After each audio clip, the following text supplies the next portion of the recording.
పరిశుద్ధులైన దేవుని నామానికి మహిమ కలుగును గాక. ఈరోజు వాక్య ధ్యానం కొరకు ప్రకటన గ్రంథం 16వ అధ్యాయం.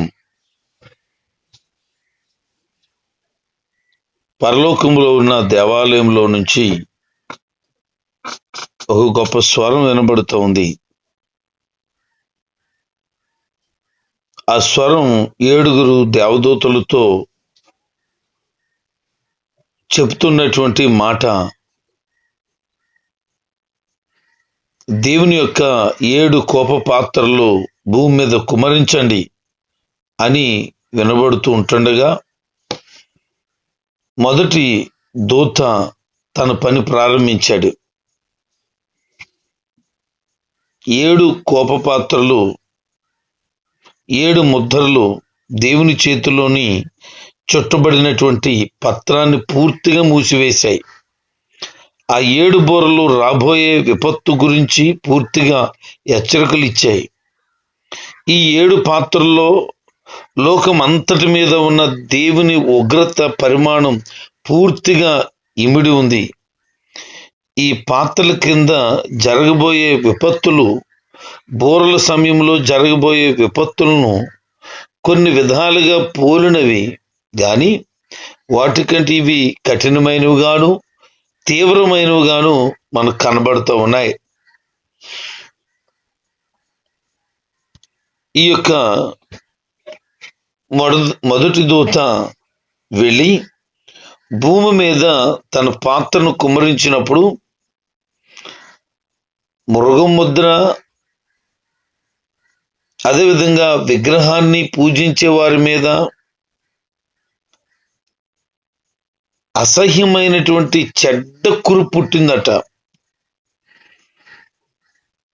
దేవుని వాక్యం ఇలా సెలవిస్తుంది. నిర్గమకాండం 9వ అధ్యాయము 9 నుంచి 11 వచనాల్లో, ఈజిప్టు మీద ఆయన బూడిద చల్లినప్పుడు అక్కడున్న మనుషులందరి మీద, జంతువుల మీద భయంకరమైనటువంటి కురుపులు పుట్టాయని, అంటే దేవుని కోపానికి గురవలసి వచ్చినప్పుడు ఇలాంటి భయంకరమైన పరిస్థితులు కూడా సంభవిస్తాయని మనం గమనించగలం. ఆ తర్వాత రెండవ దూత సముద్రం మీద తన పాత్రను కుమ్మరించినప్పుడు అందులో ఆ సముద్రంలో ఉన్నటువంటి నీరంతా కూడా రక్తంగా మారిపోయింది. ఆ సముద్రంలో ఉన్నటువంటి చేపలన్నీ కూడా చచ్చిపోయాయి. రెండో బూర సమయంలో సముద్రంలో 3వ భాగం, దానిలోను ప్రాణుల్లో 3వ భాగం మాత్రమే దెబ్బతిన్నది, కానీ ఇక్కడ మాత్రం మొత్తం అంతా కూడా లేకుండా అయిపోయింది. 3వ దేవదూత నదుల మీద, నీళ్ల ఊటల మీద, కాలువల మీద తన పాత్రను కుమ్మరించినప్పుడు ఆ నీరంతా కూడా రక్తంగా మారిపోయింది. అక్కడ ఆ జలముల దూత ఒక మాట చెప్పడం వింటున్నాం. అదేంటంటే, ఇప్పుడు కానీ, ఇంతకు ముందు కానీ, తర్వాత రాబోయేవాడు కానీ అని దేవుని గురించి ఒక శ్రేష్టమైన మాట చెప్తూ, ఈ విధంగా తీర్పు తీర్చడం న్యాయమే. ఎందుకు న్యాయమేనంటే, అంత ముందు కాలంలో రక్తాన్ని ఒలికించినటువంటి పరిస్థితి, భక్తులను చంపి, ప్రవక్తలను చంపి భయంకరమైన వధ పుట్టించారు. అందుకనే ఇప్పుడు రక్తం తాగవలసిన పరిస్థితి వచ్చింది అని. దుర్మార్గుల మీద దేవుని కోపాన్ని కుమ్మరించడంలో దేవుని న్యాయం 3 సార్లు నొక్కి చెప్పడం జరిగింది. 2వ తెస్సలోని పత్రిక 1వ అధ్యాయము 5, 6, 7 వచనాల్లో, కీర్తన గ్రంథం 47 2వ వచనాల్లో చూస్తే మనకు అర్థమవుతుంది. భూమి మీద విపత్తులు వచ్చే పరిస్థితి వచ్చినప్పుడు దేవుని మీద మనం ఫిర్యాదులు చేస్తాం. ఏదో విధంగా లేనిపోయిన మాటలు మాట్లాడుతూ దేవుడు మా పట్ల అన్యాయం చేశాడని, దేవుడు ఇలా చేయడానికి గల కారణం ఏమీ లేదని దేవుడు మమ్మల్ని అనవసరంగా బాధ పెడుతున్నాడని చాలా మంది మాట్లాడుతూ దేవుని నిందిస్తూ ఉంటారు. దేవుని నిందించడానికి ఏ మనుషుడు ఎప్పుడు సరిపోడు. అందుకే అంటాడు ఆయన, ఒక పాత్రను ఘనతకు, ఒక పాత్రను ఘనహీనతకు నేను నడిపిస్తాను. ఆయన ఇష్టం. ఎందుకంటే కుమ్మరివాని చేతిలో మట్టి ఉంది, దానితో ఏ పాత్రనైనా ఆయన చేయగలుగుతాడు. అది ఆయన ఇష్టం. నన్నెందుకు ఇలా చేశావని రూపించిన వారిని ఆ రూపించబడింది అడగడానికి సరిపోతుందా? ఎట్టి పరిస్థితులు సరిపోదు. అంతే, దైవ చిత్తంలో ఏదైతే జరుగుతుందో, దేవుని అనుమతితో ఏదైతే జరుగుతుందో దాని విషయమై ఎవరు ఎన్నడూ మాట్లాడడానికి వీలు లేదు. ఎందుకు ప్రభువా ఎలా జరిగించామని అడగడానికి మనమెవరమి? ఆయన సృష్టికర్త అయిన దేవుడు. నిన్ను పుట్టించినప్పుడు నన్నెందుకు పుట్టించావని అడగగలిగేవా? నీకు ధనం ఇచ్చినప్పుడు, నీకు మేలు జరిగినప్పుడు, నీకు క్షేమం కలిగినప్పుడు, నీకు అభివృద్ధి కలిగినప్పుడు ప్రభువా నాకే ఎందుకు ఇలా చేసామని అడగగలిగేవా? అప్పుడు అడగలేని నీవు బాధ కలిగినప్పుడు, నష్టం వచ్చినప్పుడు, ఇబ్బంది కలిగినప్పుడు ఎందుకు నువ్వు అడగలుగుతావు? ఏం హక్కు నీకుంది? ఆయన ఇష్టం. అందుకే మనం జ్ఞాపకం చేసుకోవాల్సింది ఏంటి అని అంటే, దేవుడు ఏం చేసినా మౌనంగా ఉండాలి అంతే.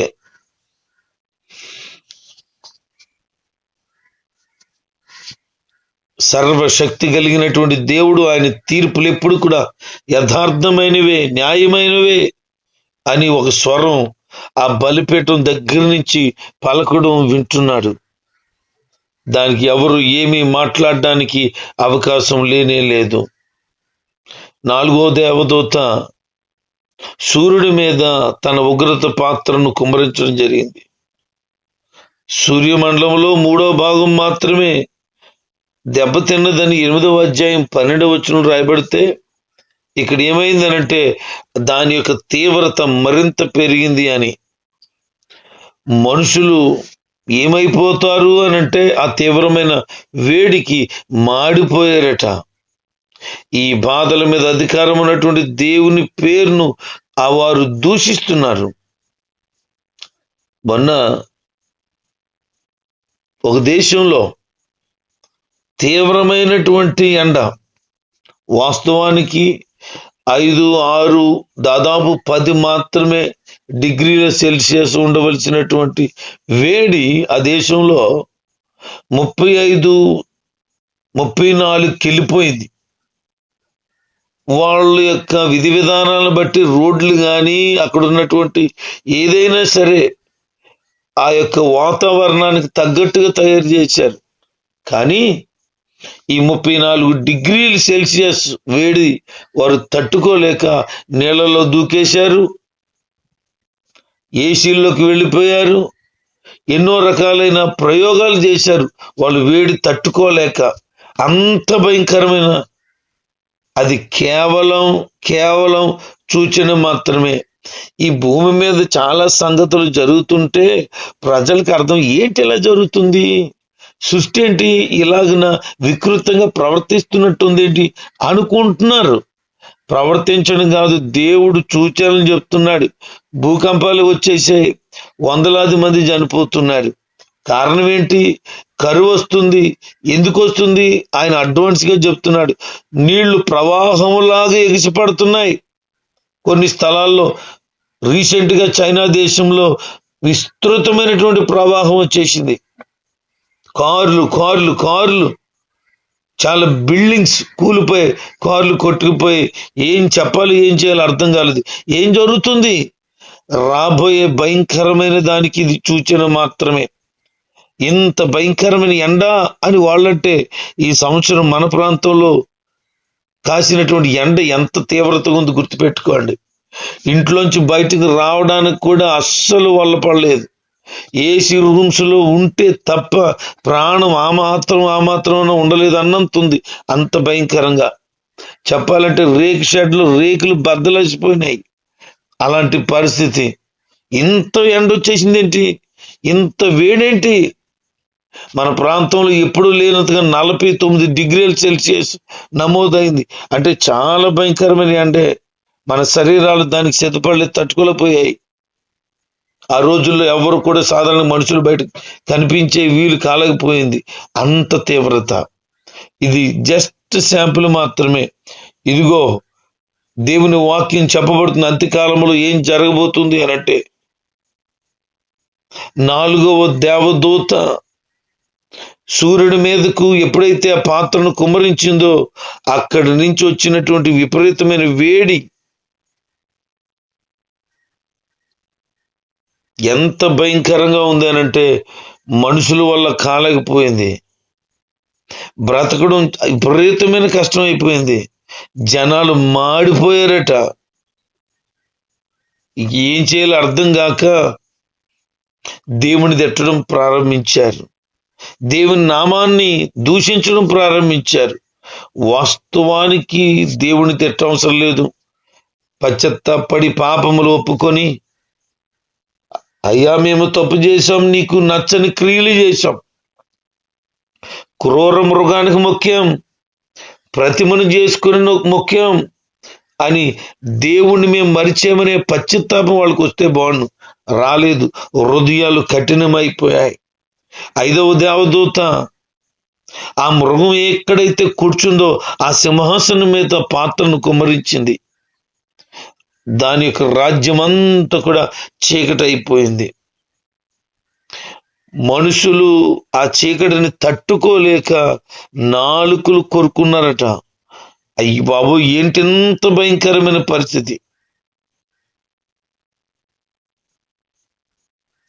అంత భయంకరమైన పరిస్థితి ఏంటి అని అనుకున్నారు తప్ప అయినను వాళ్ళు దేవుణ్ణి జ్ఞాపకం చేసుకోలేదు.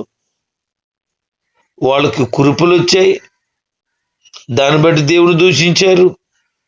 వాళ్ళకి వేడి తట్టుకోలేకపోయారు, దాన్ని బట్టి దేవుని తిట్టుకున్నారు దేవుణ్ణి.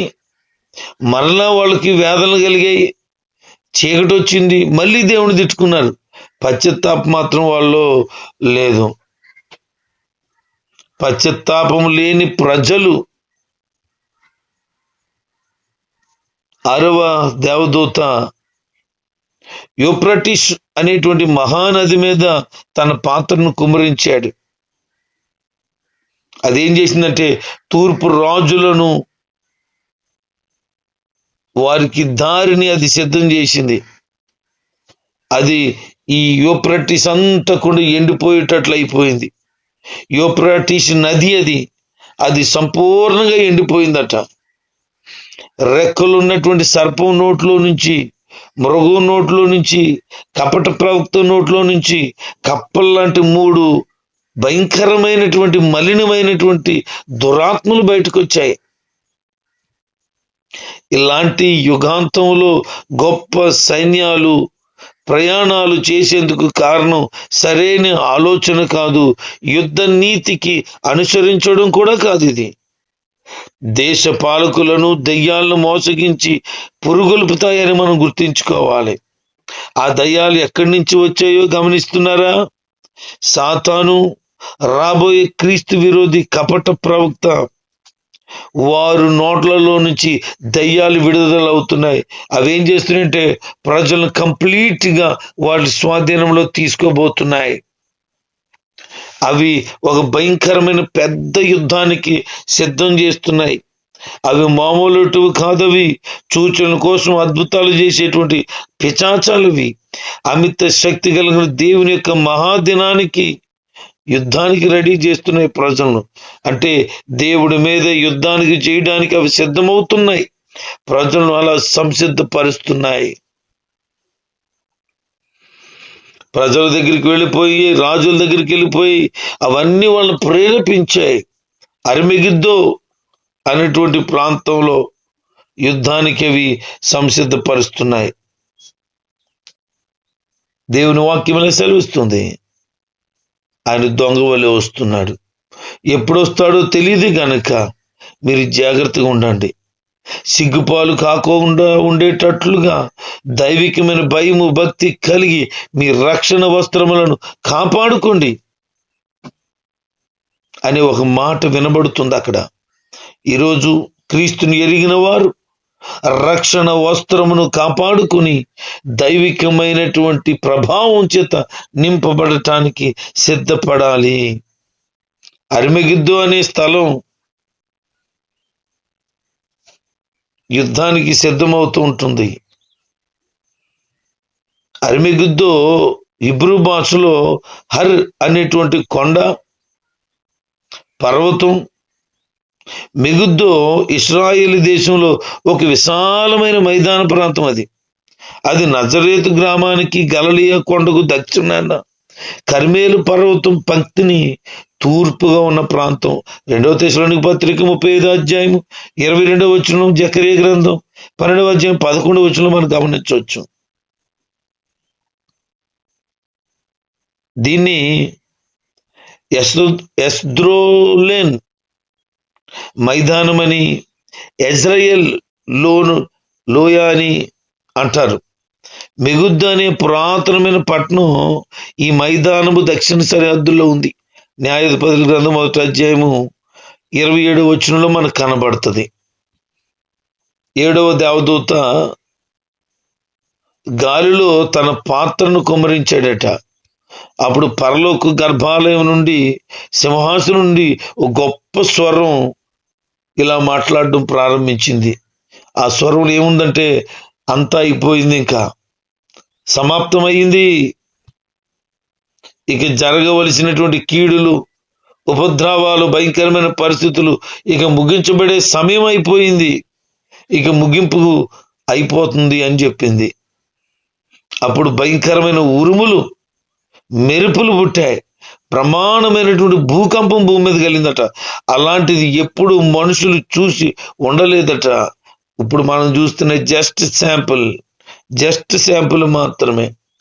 ఆ భయంకరమైన పరిస్థితికి మహానగరమైనటువంటి బబులోను ఏ నగరాన్ని సూచిస్తుందో ఆ నగరం మహానగరం అనే 10 సార్లు ఇక్కడ రాయడం మనం గమనించగలుగుతాం. అంటే మహాబబులోను అని పిలువబడుతున్నటువంటి ఆ నగరం భయంకరమైన పరిస్థితికి చిక్కడిపోతుంది. అది పతనం మనం చూడాలి. దానికి గల కారణం ఏంటి అని అంటే, అది దేవునికి వ్యతిరేకంగా నిలబడింది. మహానగరం అనబడినటువంటి బబులోను 3 భాగాలుగా చీలిపోయే, ఆ భయంకరమైన కుప్పగూలిపోయే పరిస్థితికి వెళ్ళిపోయింది. అది మద్యముతో నిండినటువంటి గిన్నె మహాబబులోనికి ఇవ్వబడిందని దాన్ని సన్నిధానంలో జ్ఞప్తికి తీసుకొస్తున్నారు. అంటే తీవ్రమైనటువంటి కోపం, దేవుని ఉగ్రత ఆ పట్టణం మీద కుమ్మరిస్తున్నాడు దేవుడు. ఆ సమయంలో ప్రతి దీపం, పర్వతాలు కనబడకుండా పోయి అటు ఎక్కడికి పోయాయో, ఆకాశం నుంచి మనుషుల మీద బ్రహ్మాండమైన వడగలు పడ్డాయట. ఇది సామాన్యమైన మాట కాదు. 5 మణుగుల బరువు కలిగిన పెద్ద వడగండ్లు అని వ్యాఖ్యానకర్త అంటాడు. 45 కేజీల బరువట ఒక్కొక్క వడగండ. మీరు ఎప్పుడైనా వడగండ్లు చూసారా? నేను చిన్నతనంలో ట్యూషన్కి వెళ్ళేటప్పుడు వడగళ్ళు పడ్డాయి. చాలా సంబరం అనిపించింది. అవి ఏరుకొని తెచ్చుకొని గిన్నెలో వేస్తే కొంతసేపటికి అవన్నీ కరిగిపోయి చిన్న చిన్నవి గోళీల్లాగా ఉన్నాయి. ఇది చాలా తక్కువే. ఒక దేశంలో ఒక భయంకరమైనటువంటి తుఫాన్లో దాదాపు 5 నుంచి 8 కేజీల బరువైన వడగళ్ళు పడ్డాయి. కార్లు పగిలిపోయాయి, రేకు షెడ్లు కూలిపోయాయి. ఈ వార్త మనం విన్నాం. ఇది జస్ట్ శాంపుల్ మాత్రమే. రాబోయే దినాల్లో భూమి మీద 45 కేజీల ఒక్కొక్క వడగండు పడితే ఎలా ఉంటుంది ఊహించండి. ఇప్పుడు చిన్న వడగండు పడితేనే వడగండ్లకు చెట్లు పాడైపోయని చెప్తే వింటే 45 కేజీలు బరువు అయితే ఏమవుతుంది అసలని? భూమి ఎక్కడికక్కడ రంధ్రాలు పడిపోదు. బయట మనిషి ఉంటే ఇంక అలాగ అతలాకుతలం అయిపోడా? అసలు ఇల్లు ఉంటాయంటావా? లేక నాశనం అవడానికే కదా ఇదంతా కూడా లేఖనాల నెరవేర్పు కొరకే కదా. ప్రజలు ఆ దెబ్బలకు దేవుణ్ణి దూషించడం ప్రారంభిస్తారు. ఇలాంటి భయంకరమైన సంగతులు ఈ భూమి మీద జరగబోతున్నాయి. ఇవి 7 దేవదూతలు ఈ భయంకరమైనటువంటి ఉగ్రత పాత్రలు పట్టుకొని కుమ్మరించినప్పుడు జరిగే సంగతులు. ఈరోజు ఆత్మీయ విషయాన్ని మనం జ్ఞాపకం చేసుకోవాలి. ఇది చూడాలని మీకు ఆశ ఉందా? అందులో అనుభవించాలని ఆశ ఉందా? ఇలాంటి పరిస్థితులు మనం కళ్ళారా చూస్తే ఎలా ఉండాలి, ఎలా ఉంటుందో అని మీ ఊహలో ఏమన్నా మెదులుతుందా? ఒక మాట గమనించండి, అలాంటి స్థితి చూసేవా? చూస్తే కాదు, అసలు జస్ట్ దాని గురించి వింటేనే ఇంత భయంకరంగా అనిపిస్తే ఆ ఉగ్రత దినాల్లో ఈ భూమి మీద ఉన్న ప్రజల యొక్క పరిస్థితి ఎంత భయంకరంగా ఉంటాయో ఊహించలేం. అందుకే ఆ స్థితిలో మనం ఉండకూడదు, విడవబడే గుంపులో ఉండకూడదు. ప్రతిమకు కానీ ఆ భయంకరమైనటువంటి క్రీస్తు విరోధికి కానీ మొక్కక క్రీస్తుని కలిగి సాగిపోగలిగితే మన జీవితాల్లో సమాధానాన్ని మనం పొందుకోగలుగుతాం, దైవికమైన ఆనందాన్ని పొందుతాం. ప్రభు వచ్చినప్పుడు ఎత్తబడతాం. ఎందుకు ఈ భయంకరమైన శ్రమలలో మనం ఉండాలా? ఆ శ్రమల నుంచి తప్పించడానికే కదా ప్రభుని యేసు క్రీస్తు వారి భూమి మీదకి నరుడిగా విచ్చేశాడు. కనుక ఆయనను కలిగి ఆయనలో సాగుతూ ఆయన కొరకు బ్రతుకుదాం, ఆయన కొరకు ఎదురు చూద్దాం, ప్రభు రాకడలో ఎత్తబడదాం. అటు కృప ధన్యత ప్రభు మనందరికీ మెండుగా దయచేయునుగాక. ఆమేన్.